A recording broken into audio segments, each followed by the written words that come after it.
주기스님이십니다.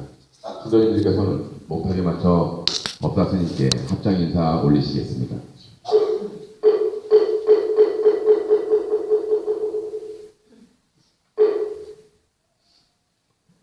모두 자리에 앉아주시기 바랍니다.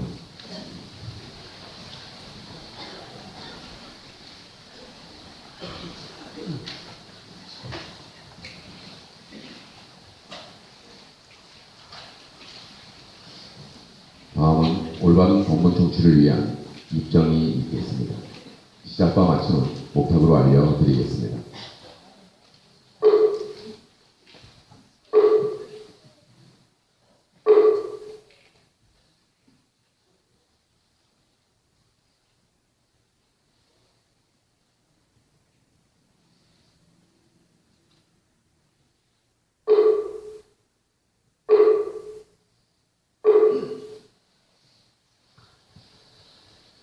예, 반갑습니다. 다들 하셨죠? 네.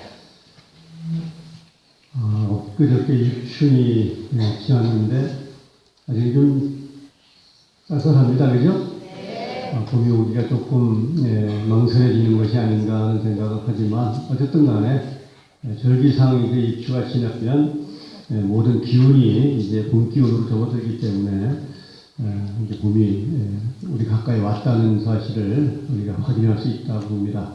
그런데 환절기니까 계절이 바뀌는 그런 이제 시기니까 우리가 각자 건강에 좀 유념할 수 있도록 이렇게 개인 건강 관리에 좀 신경을 좀 써야 될 그런 시기라고 봅니다. 다 건강하시죠? 네. 오늘 아파서 못 나오신 분들은 억울한 거예요. 아까 우리 조무도 언급했지만 회장님 이제 개의사를 썩 잘하세요.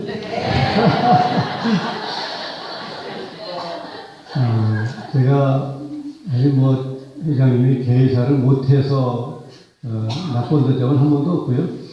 또 잘해서 뭐 특별히 좋을 이유도 없는데 제가 왜 이 얘기를 꺼내드리냐면 제가 항상 오늘도 뭐 아까 제가 사무실에서 오늘 사석에서도 얘기를 나눴고 또 제가 요즘 기회 있을 때마다 자주 하는 얘기가 바로 부처님 제자 중에 바로 마승이라는 이제 스님 얘기예요. 부처님이 깨달으시고 초전 법륜을 하신 곳이 이제 바라나시라고 하는 곳입니다. 바라나시에 왜 가셨냐면 거기에 부처님과 함께 수행을 했던 오비구가 거기에서 수행을 하고 있었기 때문에 당신이 깨달은 바가 너무 좋으니까 그 좋은 것을 나누기 위해서 이제 떠나시는데 결국 가까운 거리가 아니에요. 무려 250여 킬로 됩니다. 기록에 의하면 우기가 끝난 시점에서 부처님이 9일간 걸어서 바라나시로 가셨다고 그래요. 그러니까 9일을 걸으신 거예요. 그렇게 이제 그 바라나시로 가서 초전 법륜을 하셨는데 그때 초전 법륜의 대상자가 아까 말씀드린 5명이에요. 근데 5명 중에 최고 이제 그 맏형이 우리가 잘 아는 교진여라는 이제 수행자인데 이 교진여는 원래 부처님이 왕자로 있을 때에는 이 카필라바스투의 그 경관왕궁에 말하자면 바라문입니다. 사제예요, 사제. 그러니까 굉장히 이제 높은 어떤 수행력을 갖췄던 이제 사제였는데 부처님이 이제 출가를 한 이후에 부처님께 귀의를 해서 함께 수행을 했던 이제 도반이기도 하죠. 이제 아약 교진여라고 해서 이제 우리가 오비구에 대한 표현을 하지만 실제적으로 제가 지금 말씀드리자면 마승은 사실 언급이 안 되잖아요. 오비구에 이렇게 괄목할 만한 입장이 아니었다는 거예요. 그런데 불교 교단이 이제 형성돼서 외연을 키워가는데 여러 가지 어떤 사실 역할을 한 분들이 있어요. 물론 그 중에 가장 대표적인 역할은 부처님이 하셨죠. 그러니까 부처님이 깨달은 제초에 이제 오비구와 그 바라나시에 있던 그 야사 친구, 야사 부모 등에서 한 60명 정도를 이제 부처님이 제도를 하신 이제 초기의 어떤 교단 형성입니다. 우리가 불교를 사부중이라고 그러면 출가한 남녀, 출가하지 않은 남녀. 그래서 출가한 남녀는 비구 비군이라고 하고 출가하지 않은 남녀는 이제 인도말로 이제 우바세 이렇게 하고 우리는 정신사, 정신제 이렇게 부르잖아요. 어쨌든 간에 사부중이 만들어지는 그 계기는 부처님이 바라나시 가셔서 오비구에게 설법함으로써 이제 비구가 만들어지고, 그리고 거기서 야사와 야사 부모 등을 이제 교화했으니까 이제 청신사 청신녀가 만들어지고요. 훨씬 뒤에 이제 가서 이제 비구니는 이제 그 부처님의 양무였던 마파사파제가 비구니가 되면서 이제 사부중이 만들어지는 계기가 됩니다. 어쨌든 간에 부처님이 이제 60명을 제도하고 나서 부처님은 다시 이제 왕서동으로 돌아오시면서 그 제자들에게 유명한 설법을 하시죠. 바로 우리가 암경에서 하신 설법을 이제 그 부분만 이렇게 발췌해서 떼어내서 우리가 흔히 뭐라고 이걸 인용하냐면 부처님의 전도선언이라는 말로 이제 이렇게 인용하는 유명한 설법이에요. 바로 전도선언에서 부처님은 첫 마디를 뭐로 시작하시냐면 그대들은 이미 해탈을 얻었다라는 말로 시작을 하세요. 그러니까 바로 부처님의 법을 들은 그 오비구는, 그 오비구를 비롯한 거기 60명은 부처님으로부터 직접 설법을 들은 인연으로 해서 바로 해탈을 얻는功德을 성취한 겁니다. 대단한 거죠. 사실 불교 역사가 오래가 이제 불기 2561년이니까 이 불기는 부처님 열반기원이에요. 그러니까 부처님 돌아가신 해가 이제 불기 1년인데 그 역사가 쭉 진행되는 과정에서 사실 부처님 당시에 부처님이 직접 하신 말씀을 우리가 인도말로 수트라라는데 이제 경이라 그래요. 경. 이제 경을 직접 부처님 말씀하신 것을 이제 제자들이 이렇게 정리해 놓으신 것이고요. 그리고 부처님 계세시에 직접 대중의 어떤 계율에 대해서 말씀하신 것을 우리가 흔히 율이라고 합니다. 그래서 율장이라고 해요. 그래서 바로 경장과 율장은 부처님께서 직접 하신 말씀으로 정의된 것이에요. 그런데 사실 경장과 율장만 가지고는 우리가 사실 불교에 대한 이해를 하기가 쉽지 않은 거예요. 그래서 훗날 이제 뭐가 만들어지냐면 논장이 만들어집니다. 논장.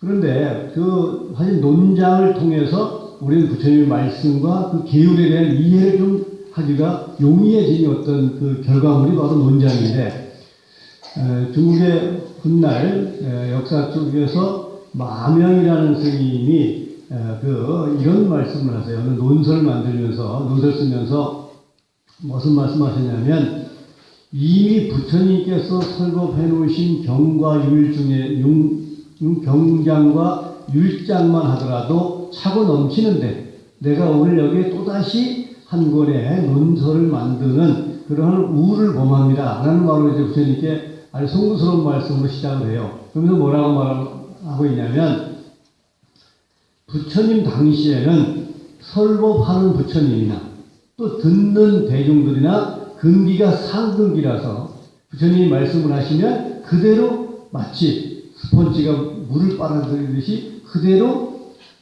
받아들이고 이해를 합니다. 그러니까 부처님은 찰떡같이 말씀하시고 찰떡같이 알아듣는 거예요. 그게 부처님 당시에 어떤 그 대중들의 근기라는 거예요. 그런데 마명스님은 그렇게 이어갑니다. 그러나 부처님 열반 이후의 세월이 흘러가면서 청법 근기가, 즉 부처님 법은 그대로 있는데 청법 근기가 자꾸 낮아져서 이해하는데 장애가 있으므로 내가 그 이해를 돕기 위해서 오늘 여기에 한 권의 논설을 짓습니다. 이게 바로 그 마명스님이 그 논설을 지면서 고백한 내용이에요. 그마치로 부처님 당시에 오비구나 바라나시에 있던 그 60명 청법 대중들은 부처님 말씀을 듣는 것만으로도 바로 해탈, 즉 최고의 수행 경지에 올라갔다는 거예요. 그런 의미에서 보면 바로 오늘 우리가 부처님의 어떤 열반 불기 2561년이라고 하는 이 오랜 시간이 지난 이 시점에서 우리가 부처님 말씀을 어떻게 올바로 이해할 수 있는 근기를 갖추냐 대단히 고민스러운 부분이 되어야 돼요. 그래서 부처님 당시에는 부처님이 찰떡같이 얘기하니까 찰떡같이 알아들었는데 요즘은 찰떡같이 얘기해도 개떡같이 알아듣는 거예요. 이제 가라. 주인 공문하고 개떡같이 했다고 이제 그러고 또 흉보다는데 여기서 내가 말하는 개가 뭔지 알죠? 몰라요? 서울 사람들이 모르나? 우리가 이제 찰떡은 찹쌀로 한 거잖아요. 그리고 찹쌀을 이제 방아 찢는 과정에서 나온 껍데기, 그거는 찰떡은 이게 부드러운데 개떡은 거칠어요. 그 얘기예요. 제가 먹는 개떡이 아닙니다. 예? 또 진짜 개떡같이 알아듣고 가서 또 개떡 같은 얘기하고 가면 안 돼요. 그러니까 부처님 당시에는 찰떡같이 얘기하면 찰떡같이 알아들어. 근데 어느 순간부터 찰떡같이 얘기해도 개떡같이 알아들으니까 이게 뭔가 이해가 잘 못 되는 거예요. 그래서 이제 논설을 만들었다는 이제 만흥 스님의 어떤 현실적인 고민이 생긴 거겠죠. 어쨌든 간에 부처님은 그대들은 이제 해탈을 얻었다. 그러면서 그대들은 이제 그대들이 얻은 그 해탈을 통해서 많은 사람들도 또한 해탈을 얻게 하도록 나의 법을 널리 전하라, 길을 떠나라 하는 말씀으로 이제 하는 법문이 이제 바로 전도 선언이잖아요. 이렇게 해서 이제 부처님은 전도선을 쭉 하시면서 거기에 이런 구절을 말씀하세요. 이 세상 사람들 중에는 아직 근기가 맑은 사람들이 있을 것이다. 그러니까 분명히 부처님 말씀은 믿지 않는 사람도 있어요. 사실 뭐 아무리 좋은 얘기해도 찰떡까지 얘기해도 개떡까지 알아듣는 사람이 있었던 거예요. 그런데 그래도 아직까지는 근기가 성숙된 사람이 있을 것이다. 그러나 그들이 나의 법을 듣지 못한다면 그들 또한 타락할 것이니 가서 내 법을 전해야 된다. 이런 말씀을 이제 하시는 대목이 나와요. 그러면서 이제 부처님도 나도 우르벨라 병장촌으로 가리라 하는 말씀을 하세요. 바로 여기서 부처님이 가시겠다는 우르벨라 병장촌이 어디냐면 부처님이 깨달으신 왕사성 바로 보드가야 근방에 있는 마을 지명 이름이에요. 그러니까 부처님 보드가야 깨달으시고 250km 가서 바라나에서 설법을 하시고 다시 250km 걸어서 보드가야로 돌아오시는 겁니다. 그래서 이제 부처님 우르벨라 병장촌에 오셔서 뭐를 하셨냐면 바로 거기에 우르벨라 삼가섭을 이제 교화하시죠. 바로 우르벨라 삼가섭을 교화해서 하루아침에 바로 1000명의 제자를 만듭니다. 1000명을. 그러니까 이때 부처님이 쓰신 방법이 뭐냐면 신통력이에요. 신통력. 그러니까 신통력을 써서 바로 그러니까 그 당시 모든 수행자 부처님 당시에 우리가 흔히 외도라고 합니다. 바깥 외자 써가지고 외도라고 그러는데 이 외도는 부처님 법을 따르진 않지만 대단한 수행자 그룹을 이제 외도라고 표현을 해요. 그러니까 그 당시에 외도들의 공통점이 뭐냐면 주로 신통력이에요. 얼마나 신통력을 가지고 있느냐는 것이 그 교단의 어떤 그 능력, 이런 가치의 어떤 기준이었다라고 볼 수 있는 것으로 봤을 때 바로 부처님이 우르벨라 삼가섭을 신통력을 써서 교화했다는 것은 어쩌면 불가피했다는 것이겠죠. 그것이 아니면 안 되니까. 그래서 우르벨라 삼가섭이 이제 부처님께 귀의할 때 무려 자기가 데리고 있던 1000명의 제자를 데리고 이제 그 귀의를 하죠. 그래서 불교 교단이 하루아침에 1000명이 늘어나게 되는 그러한 이제 바로 사건이 우르벨라 삼가섭의 교화였다는 거예요. 그건 이제 부처님이 몫이니까 우리가 뭐 사실 부처님이 해야 되는 몫은 따로 있잖아요. 그러니까 아까 우리 장대현 회장 그 회장님 소개했지만 사실 장대현 회장 뭐 당시 스스로 고백하지만 이런 얘기가 안 됐지만 사실 주계종에 오랫동안 다닌 그 불자 아니겠습니까? 그러나 바로 천태님이 가지고 있는 어떤 기도의 어떤 장점 그리고 24시간 사설을 개방한다라는 이런 어떤 신앙적인 장점에 사실 그 의미를 부여하시고 우리 그 금물대 7기로 입학하셔서 사실 제가 볼 때도 감사하죠. 사실 사실 우리가 정체되어 있던 우리 구강사의 어떤 신심에 우리 그 새로운 어떤 활력을 불어넣고 있는 거 분명히 제가 거기에 동의하고 감사드리는 부분이 있어요. 뭐 그런 부분이 어떤 결과가 돼서 뭐 사업적으로 좋은 성취를 가졌다. 어쩌면 부처님이 해야 될 몫이 있으니까 당연한 것이라고 보고요. 그러나 부처님께서 해야 될 몫만으로 결국 불교의 어떤 그 외연 성장이 이루어져서는 안 된다는 것이 여러분 부처님의 어떤 그 가치관이었고요. 그래서 부처님은 절대 신통력을 쓰는 것을 결코 즐겨하지 않으셨습니다. 즐겨하지 않은 정도가 아니라 신통력을 굉장히 경계하셨어요. 그 대표적인 그 사건이 바로 부처님의 제자 중에 사실 신통제일 목걸련이지만 사실은 그 어떤 의미에서 보면 바람직한 표현이 아니에요. 왜? 부처님이 신통력을 즐겨하지 않았는데 어떻게 제자 중에 신통제일이 있었겠냐는 거잖아요. 실적으로 목걸련이 신통력을 가지고 있는 것은 분명한데 이것은 바로 목걸련이 부처님께 귀의하기 전에 수행자 그룹이었던 산자야라고 하는 그 스승한테 배운 실력이 말이잖아요. 그러나 이제 그 산자야 외도 산자야 스승 밑에서 신통력을 배운 이제 목걸련이 부처님께 귀의를 하죠. 귀의를 했는데 하루는 이제 목걸련이 탁과 나갔다가 그 마을 사람들이 그 목걸련한테 뭐라고 얘기하냐면 그대가 진짜 우리 전체 어떤 수행자 그룹보다 윗레벨에 있는 붓다의 제자라면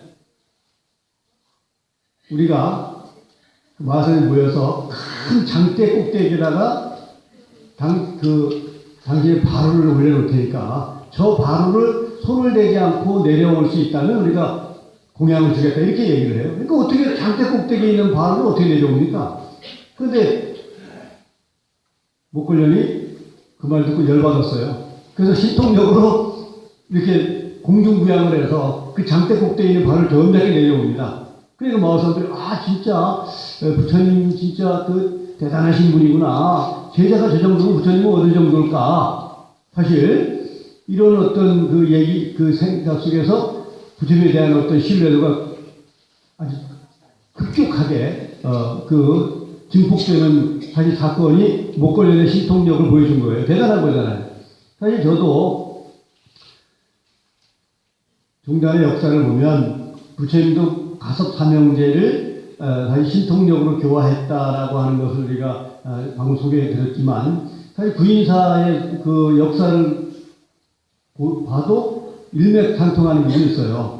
사실 대사님이 천태종을 중창을 하셨을 때가 이제 67년이잖아요. 67년도에 이제 천태종을 중창을 하셨는데 실제로 구인사를 창건하신 것은 45년이에요. 그러니까 45년도에 구인사를 창건하고 천태종을 중창한 것은 67년이니까 무려 22년 동안이라는 공백이 있어요. 그래서 우리가 혹시 구인사 가서 박물관에 관람을 하신 경험이 있겠죠? 우리가 100주년, 대전 탄신 100주년 어떤 거를 기념을 해서, 100주년이 아니라 종단 창종 70년 기념을 해서 박물관 그 3층에다가 종단 70년 역사를 이렇게 자료를 전시해 놓은 것을 보셨습니까? 봤어요? 대답을 하네. 기분 나쁘 죽겠네, 그냥. 개떡같이 알아듣는 거야? 참 개떡같네, 왜 대답을 안 해? 봤어요? 네. 그래요. 그거 관심 있게 보셨는지 모르지만 거기에 보시면 입구에 이렇게 옛날 이렇게 그 위에 이제 구인사라 이렇게 해놓고 밑에 옆에다 뭐라고 했냐면 한국 불교 대각종 무슨 분해 이렇게 해놨어요. 그러니까 거기에 보면 천태종이라는 말은 없고 대각종이라는 이름이 있어요. 그러니까 천태종을 중창하기 전에의 공식 명칭이에요. 대각종이라는 게 큰 대자 깨달은 각자인데. 그러니까 그 67년도에 천태종을 중창한 이후에는 이제 천태종이라는 어떤 명시상부한 종명이 있지만 사실 천태종을 중창하기 전에는 어떤 의미에서 보면 대조산인 불교입니다. 거기 그때는 뭐 사실 우리가 그 여러 가지 어떤 그 형태의 사실 조사님이 추구하는 불교가 시행됐어요. 그래서 처음에는 이제 천수천안 천수다란이도 우리 처음에 하시고, 그리고 옴 잘해주자 준재, 우리 지금 이제 관세보다 하지만, 그 다음에 옴 잘해주자 준재 사바도 하고, 궁궁강강도 하고, 궁금의강강도 하고, 그러니까 여러 가지 형태의 사실 기도를 했어요. 그게 뭐냐면 조사스님식 불교예요, 말하자면. 그래서 뭐가 가장 근기에 맞고 뭐가 이 시대에 가장 부합되는가를 이제 말하자면 시험하는 과정이었다고 보면 되겠죠.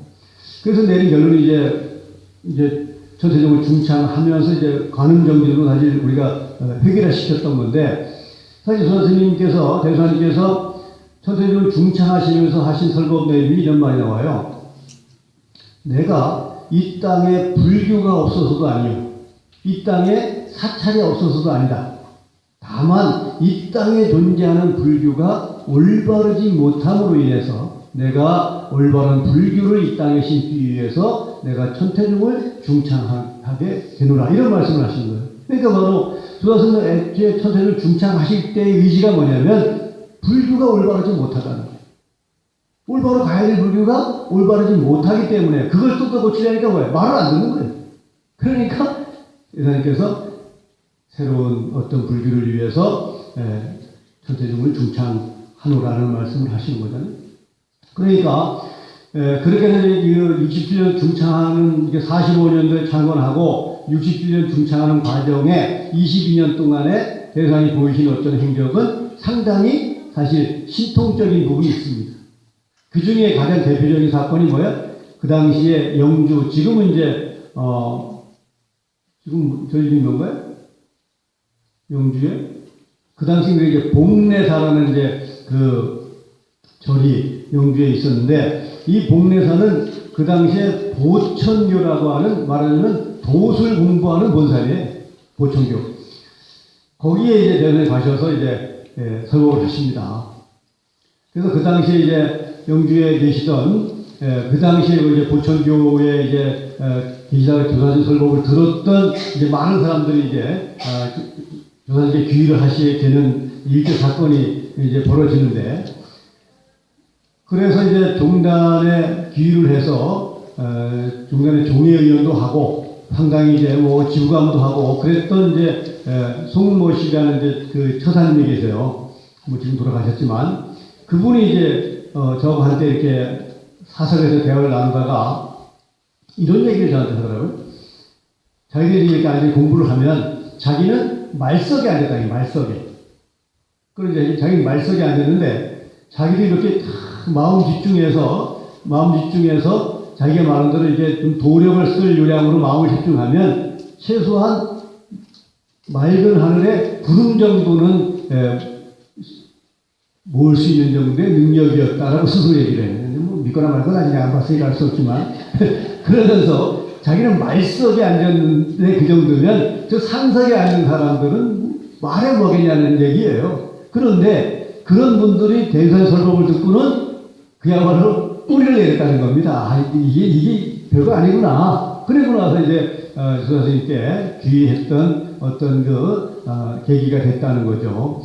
그런 의미에서 뭐 자기가 말석에 앉았음에도 불구하고 그 정도의 자기가 어떤 도력을 갖췄다라고 뭐 믿거나 말거나 하지만 어떤 얘기하는 얘기를 들으면서 진짜 대사님이 어떤 분이었는가를 우리가 미로 짐작하게 되는 이제 그런 제가 그 계기가 됐고, 그리고 저의 이제 은사는 이재근 선생님이시잖아요. 그 이재근님 저희 은사인데 저는 그게 뭐 그 일상적인 것인데 어느 날 그 이재근 선생님이 대사님들이 이렇게 그 정총과 이렇게 딱 절하는 모습을 보고 내가 진짜 울컥했던 적이 있어요. 야, 내가 저렇게 진짜 목숨으로 존경하는 내 스승이 저렇게 예를 다하는 저 스승은 대단히 어떤 분이었을까? 이걸 내가 이제 생각하니까 울컥했던 적이 있었단 말이에요. 그만큼 이제 어떤 스승에 대한 어떤 마음 이런 것을 우리가 뭐 가늠할 수 있는 여러 가지 사실 방법이 있겠지만 저는 그렇게 스승에 대한 어떤 그 위를 갖추는 모습을 통해서 어떤 부처님은 교단이 외연이 커지기를 원했던 거지 결국 부처님이 신통력을 써서 불교를 성장시키고자 하지 않았다는 거죠. 그래서 아직 종단을 중창하기 전에 보였던 여러 가지 어떤 그 이적은 사실 신통력이에요. 사실 뭐 이런 경우잖아요. 누가 기도실에서 기도하다가 돈을 잊어먹었다 이제. 그 누가 가져가지 어떻게 알아요? 그 이제 돈을 잊어먹었다는 그러니까 대선생께서 그럼 다 기도실 인상도 받고 나오라 그래라. 또 나왔어요. 다 나왔습니다. 뭐로 나와? 들어가는데 한 사람이 발이부터 못 들어가고 있는 거예요. 그 사람이 훔쳐간 거죠. 이런 거지, 이런 경우. 이런 경우가 있으니까 사실 우리가 요즘도 그러잖아요. 우리가 뭐 복음 올라가는 날은 여름 갔을 때 뭐 옷을 안 다 벗어놓고 가요. 다른 데 가면 다 주워간다는 거.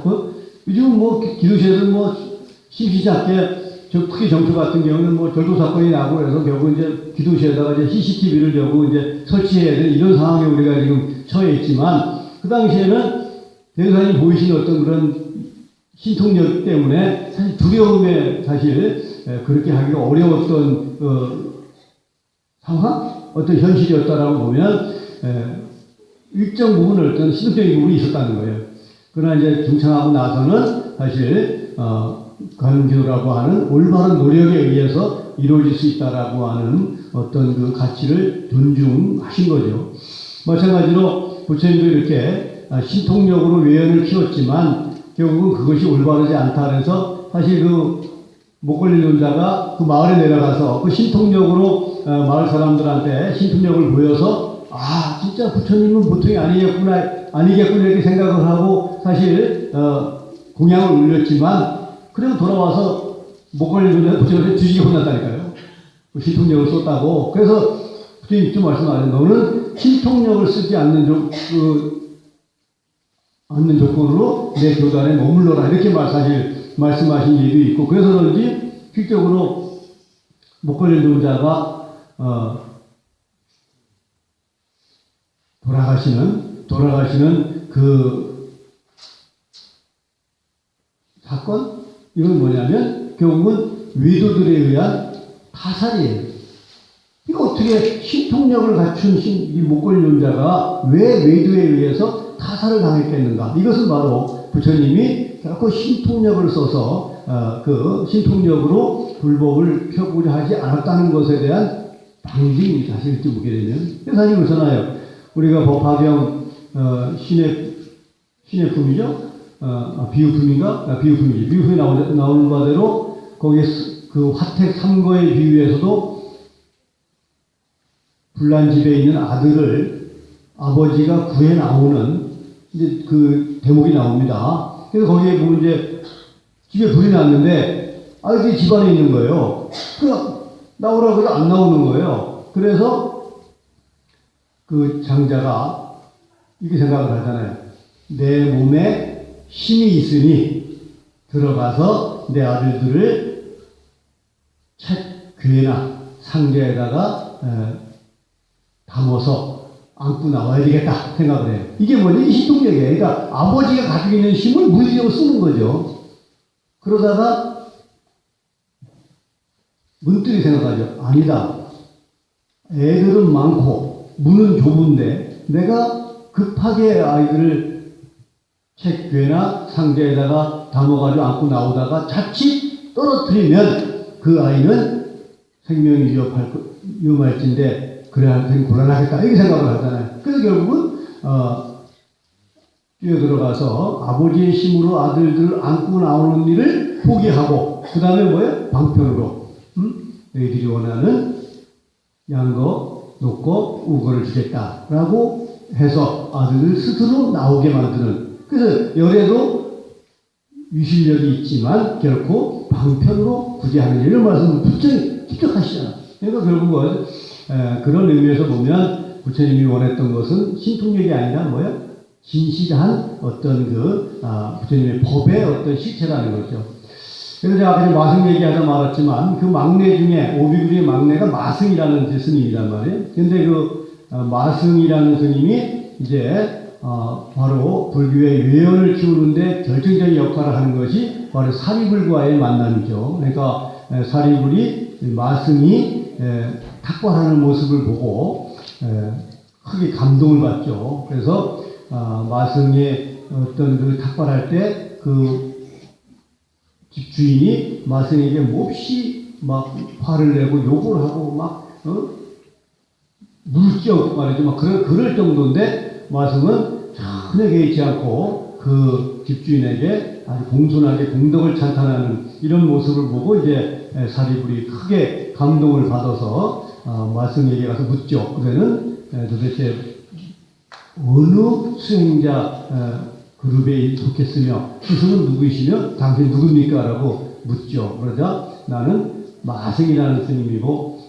사문이고 나의 스승은 위대한 붓다이십니다. 이렇게 답을 하고 그러면 당신의 스승인 붓다께서는 무엇을 가르치십니까? 라고 물었을 때 마승은 이렇게 대답을 하죠. 나는 출가한 지가 오래되지 않아서 위대한 제 스승의 가르침을 다 이해하지 못합니다. 라고 이제 얘기를 해요. 그러나 제가 알고 있는 것은 제가 이해하는 바로는 제 스승인 붓다의 가르침은 세상의 모든 것은 인연 따라서 생성소멸한다고 가르친 것으로 이해합니다. 이렇게 답을 해요. 바로 그 말 한마디에 바로 사리불이 산자야의 상수였던 사리불이 도반이 목걸령과 한 무려 200명의 제자를 데리고 부처님께 귀의를 하죠. 사실 경전에 보게 되면 마승에 대해서 부처님 이렇게 칭찬할 말씀이 나와요. 나의 많은 제자 가운데 위의를 갖추기는 마승을 따를 자가 없느니라. 그러니까 마승은 그 어떤 말보다는 그러니까 말을 나는 아는 게 없다. 난 출가한 지 오래되지 않아서 아는 게 없지만 사리불이 보는 마승은 뭐예요? 그 행동거지에서 이미 많은 말을 대변하고 있음을 알 수 있는 거죠. 그러니까 아까 우리 회장이 자꾸 짧다 그러는데 뭘 짧아요?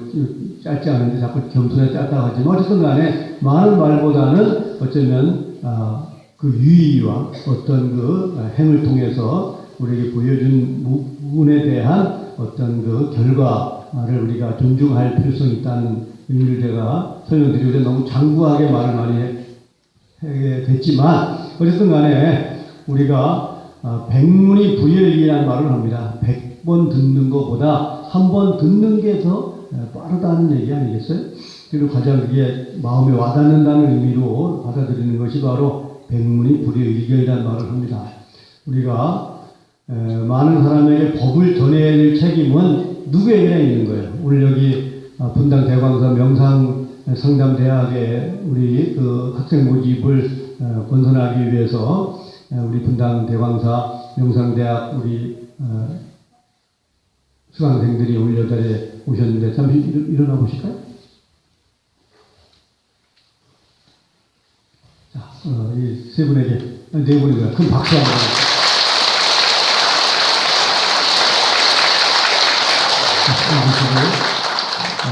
사실 쉽지 않은 일이죠.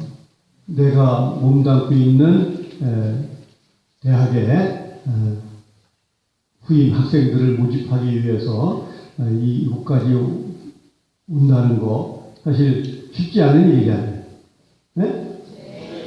구강서 근무대에서 모집하라고 그렇게 해도 안 하잖아. 우리 뺀질뺀질거리고 안 하잖아. 네? 쉽지 않은 일을 하는 거예요. 그러니까 바로 저러한 모습 속에 뭐가 있다? 바로 분당 대광사의 명상상담대학의 미래가 있다는 거예요.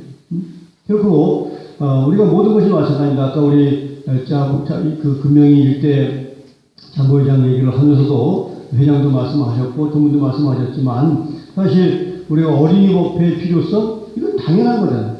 우리 미래가 어디에 있겠냐? 어린이에 있는 겁니다. 그런데 실적으로 내 집에 손자가 있어도 안 될 거잖아. 뭐 들고 나오면 뭐 두드러 팰까봐 안 들고 오는가? 무슨 밥을 굶길까봐 안 들고 나오는가? 안 하잖아. 귀찮으니까. 그러면 그들이 과연 지금은 귀찮다는 말로 예면하지만 과연 그들의 미래에 대해서 우리는 뭘 할 수 있겠는가? 내 자식, 내 손주도 하나 책임지지 못하면서 누구에게 가서 부처님 법을 전하겠냐는 거죠. 그러니까 말씀은 뭐야? 비록 부처님의 말씀을 많이는 모르지만 뭐를 알고 있는 거예요? 부처님 법에 대한 무한 신뢰를 가지고 있는 거예요. 그 신뢰가 뭐예요? 몸으로 나타나는 겁니다. 처세들 전에 모시고 오라 그러면 아유 안 와요 그래. 왜 안 와? 전에 갔다 온 보살이 하는 짓거리가 마음에 안 드니까 안 오는 거예요. 절에 와서 부처님께 하듯이 부처님한테 누가 시키지 않고 깍듯이 삼배하잖아. 그럼 집에 가서 처사한테 삼배해봐. 저는 미쳤다 하겠지. 이해가 미쳤나? 근데 그걸 진실되게 하면 왜 그게 안 통하겠어? 근데 왜 그걸 안 해? 할 필요성 느끼지 않고 진짜 아이도 마찬가지입니다. 물론 처음에는 네?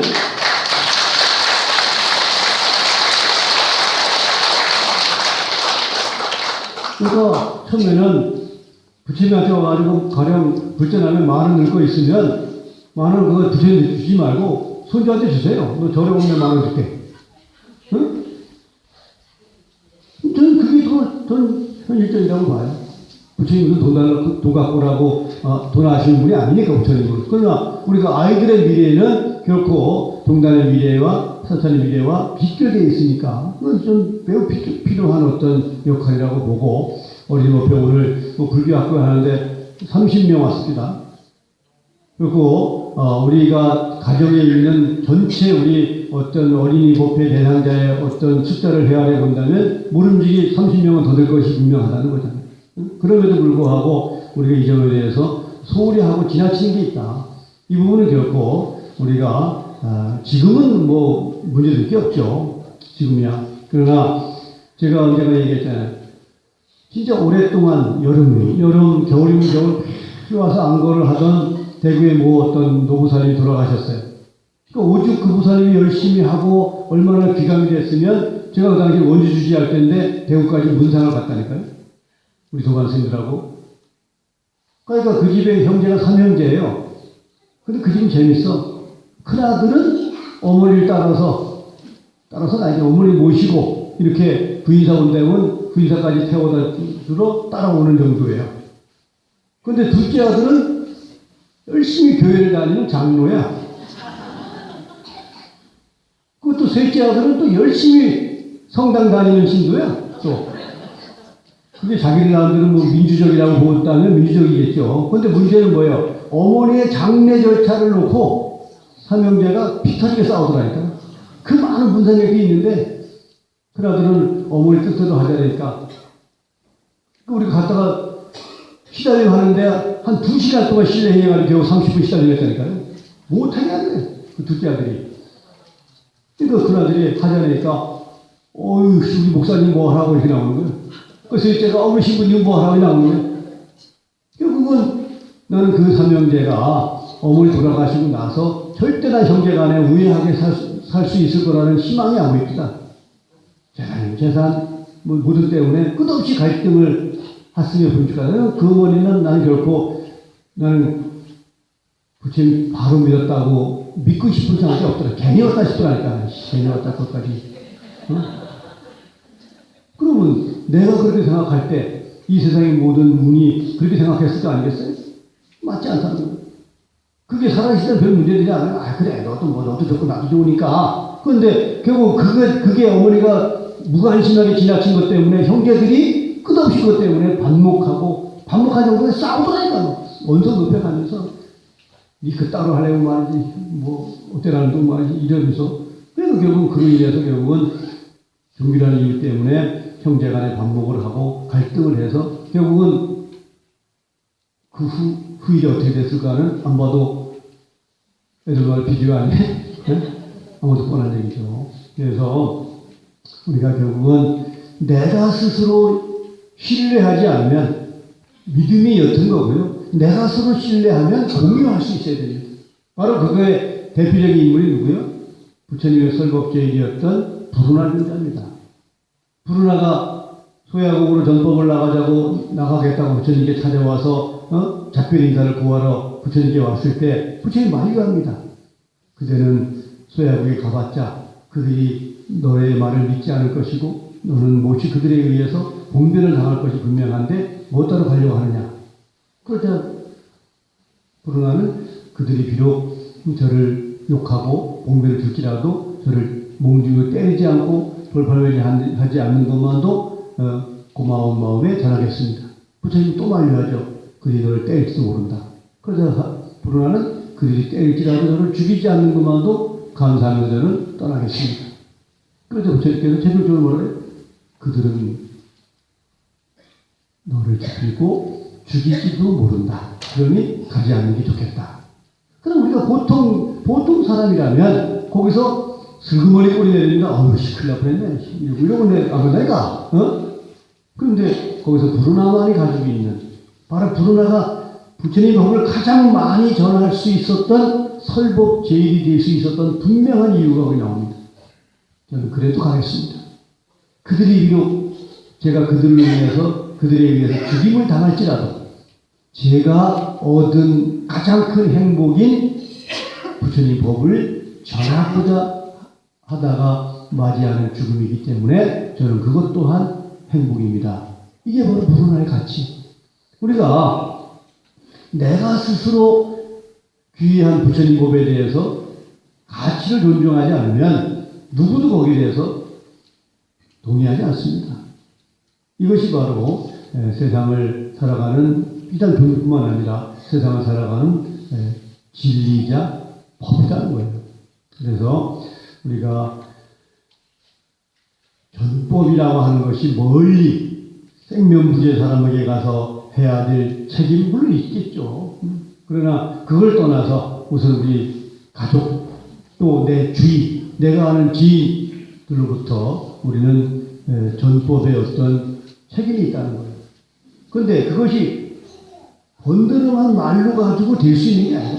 세상엔 더 유능하고 더 말재변이 많은 사람들이 존재할 수밖에 없기 때문에 그러면 말로 할 수 없다는 거예요. 결국은 부처님께서 마승에게 하셨던 말씀대로 유의라고 하는 내가 부처님을 믿고 그로 인해서 변화된 나의 모습을 통해서 결국은 많은 사람들에게 공감 내지는 동조의 어떤 가치를 만들어내는 일. 어쩌면 이것이 가장 필요하다고 보고요. 그래서 부처님 믿으면 분명히 우리 회장도 뭐 맨날 사설에 얘기할 때 저는 부처님 가치를 많이 믿고 있습니다. 사실 말뿐만이 아니겠잖아요. 그게 실질적으로 당연히 그렇게 가정적으로나 사업적으로나 사실 오늘 불교학교 하는데 우리 회장님 손주 손녀가 4명이 4명. 몽땅 같아요, 몽땅.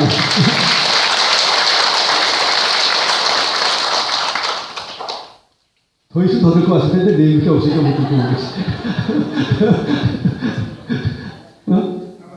하나 더 내려왔습니까?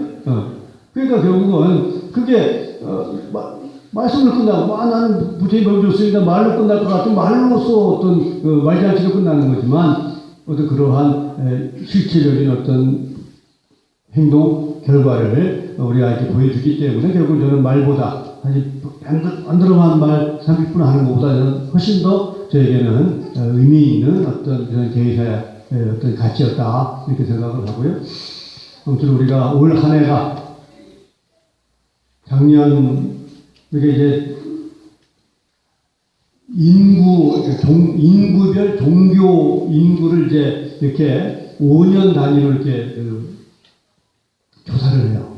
5년에 조사를 했는데 작년에 이제 그게 5년째가 돼서 종교 인구를 분석을 해서 발표했는데 불교 인구는 현격하게 줄은 것으로 이제 조사가 됐어요. 물론 이제 거기에는 이제 조사 방법에 좀 문제가 있다.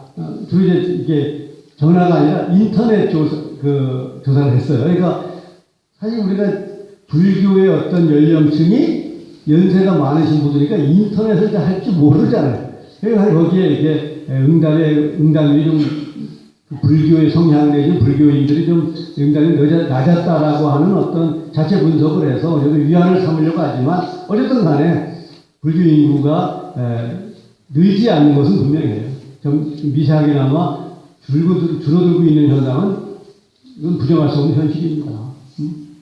그리고 우리 그것은 다행히 좀 늘으니까 어쨌든 간에 다행이긴 하지만 어쨌든 간에 전반적으로 보면 그런 추세라고 봐요. 그래서 우리가 이런 어떤 시대적인 현실 속에 과연 불교의 미래가 어떨 것이냐 고민하고 있는 거예요. 이건 비단 뭐 종파 간의 문제가 아니에요.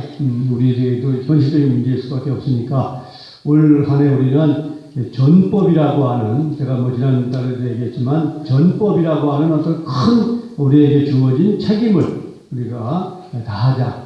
그래서 우리가 슬로건 내걸었잖아요. 1년에 100명? 우리는 1년에 1명.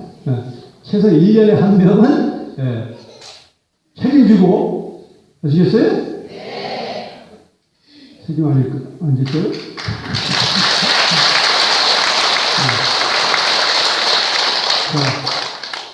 신도는 책임지고 신도 1명, 금불대사는 책임지고 학생 1명. 네? 그래서 우리가 책임제를 가야 돼. 이건 내가 부여한 책임이 아니라 부처님이 부여한 책임이에요. 제가 항상 인용하잖아요. 가사정대 경진급 신의상자 변삼천이라. 그러나 약불전법 도중생이면 필경무능 무은자니라. 부처님을 너무 존경해서 이마에 둘러매고 진급의 시간을 지나고 부처님을 너무 존경해서 나를 깔고 앉으라고 자복으로 양보해서 삼천대천세계를 덮었다고 치더라도 부처님 법을 전해서 중생을 대조하지 못하면 기필코 부처님의 은혜는 갚을 길이 없다. 그럼 이게 어떤 개성에만 나온 얘기겠습니까? 우리에게 주어진 하나의 모르지만 우리 모르니까 안 하는 거죠? 네? 모르니까 대답도 안 하는 거예요. 알면 안 할 수 없는 거예요. 그 모르니까 우리가 안 하니까 고통스러운 거예요. 그잖아요. 요즘 말로 시각장애우, 옛날 말로 장민이잖아. 겨울에 장민이 나왔으니까 이게 장민이 가다 나니까 지팡이 짚어보니까 천길랑 떨어지기 이렇게 지나게 됐어요. 큰일 나잖아. 수진이 가는데 꼭 시어머니가 오면 밥이 삼촌밥이 되는 거 아니야? 멀쩡히 잘 가다가 이 천길랑 떨어지려 생각하니까 바로 헛디뎠어요. 가지고 떨어져. 한참 미끄러 떨어지다가 다행스럽게 나무를 붙들었어요. 결국 천길랑 떨어지는 위기를 모면하는 거 아니야. 그런데 떨어지려고 너무 힘을 소진해가지고 올라갈 힘이 없어요. 그래서 매달려가지고 사람 살리라고 고함을 지르니까 어느 나무꾼이 나무하러 가다니까 누가 사람 살리라고 가보니까 누가 나무에 매달려 있는데 발밑이 땅에 달라말락해요. 그러면 놓으면 될 거 아니에요, 놓으면. 그래서 그 매달려 있지 말고 빨리 놓으시오. 그러니까 속으로 이 장님이 저님이 내가 눈이 멀었다고 나를 이 천길낭tor에 떨어 죽이려고 놓으라고? 절대 못 놓지. 놓겠어요? 안 놔요. 아무 데라도 안 놓으니까 나무꾼 나무에로 가버렸어. 그럼 저희가 10년을 매달려 있겠습니까? 100년 매달려 있겠습니까? 한 열을 매달려 있다가 이제 도저히 매달릴 힘도 없고 이제 죽어도 좋다 하고 딱 놓으니까 딱 쓰는 거예요.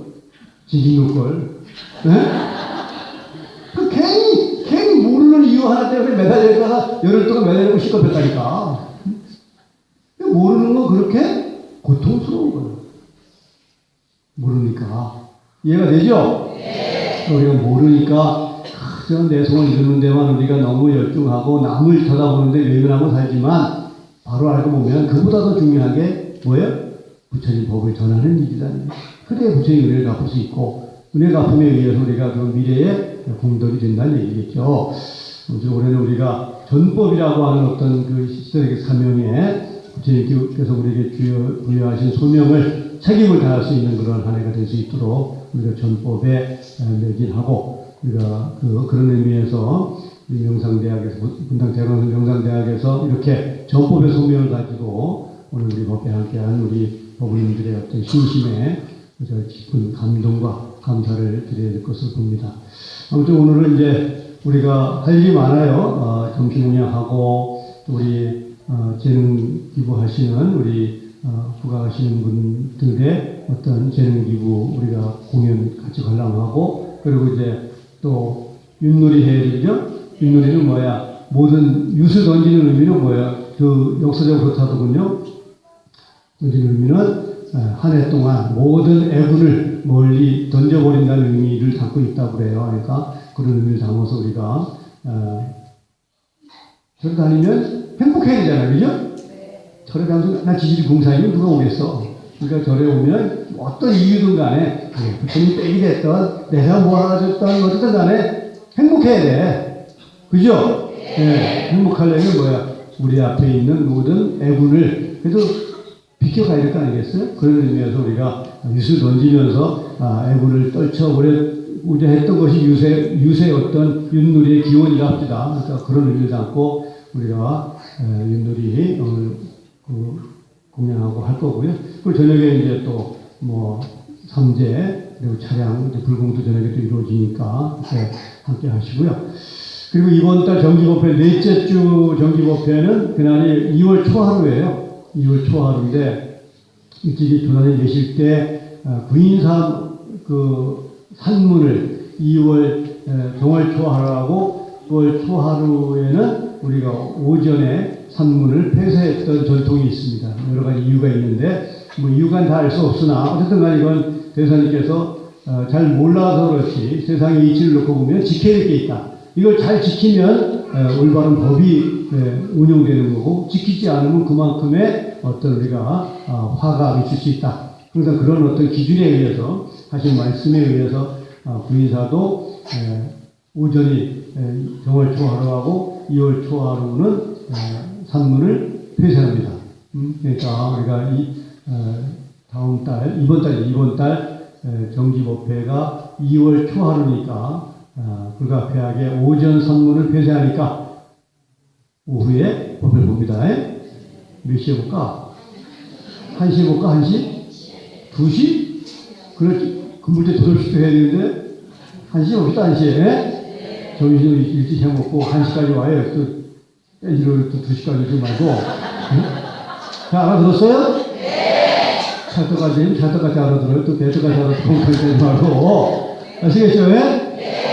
이번 달 정기법회는 오후 1시입니다. 11시에 와서 문 열어달라고 또 뗐으면 골치 아파요. 이번 달만 2월 초. 이건 이제 그게 이제 요즘에 옛날에 여자 못 들어오겠다. 그런 차원이 아니에요. 그러니까 이게 여러 가지 어떤 복합적인 어떤 그 가르침이 있는 거예요. 우리가 지키는 거예요. 사실 구인사 같은 경우에 비군이 같이 살잖아요. 그죠?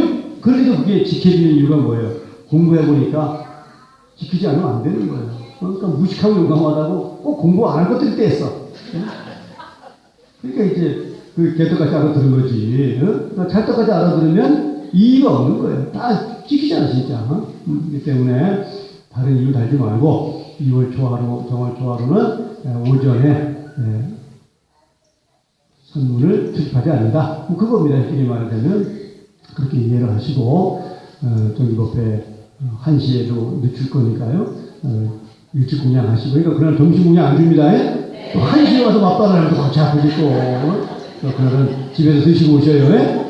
드시고 1시까지 오셔서 법회하고 그리고 오후에 3시에 우리 군불 때 우리 6기에 졸업하니까 6기 졸업식 함께 하는 것으로 이렇게 했습니다. 아무쪼록 우리 이제 음력 서울세고 첫 법회였어요. 첫 법회인데 우리가 지난 1월달 그 법회가 있었기 때문에 약속했던 올 한 해 우리가 전법의 어떤 책임 거듭 우리가 한번 상기해 보고 그러기 위해서 우리가 진실한 내 스스로가부터 진실한 불자가 되자는 어떤 의미에서 여러 말씀드렸지만 제 마음은 하나입니다. 여러분들 스스로가 부처님 복을 믿어서 행복하고 그 행복을 나누는 일에 우리가 망설이지 말자. 그게 바로 부처님이 전도선언에서 제자들에게 하신 말씀의 연장이라고 저는 이해를 하고요. 저도 그 마음에 어떤 그 의미를 담아서 저도 전법에 최선을 다하고 부처님의 어떤 부족하신 바를 책임 다하는 그런 수행자가 되기로 저도 결심을 하고 약속을 하면서 여러분들도 그렇게 결심하고 약속해 주십사 부탁을 드렸습니다. 고맙습니다.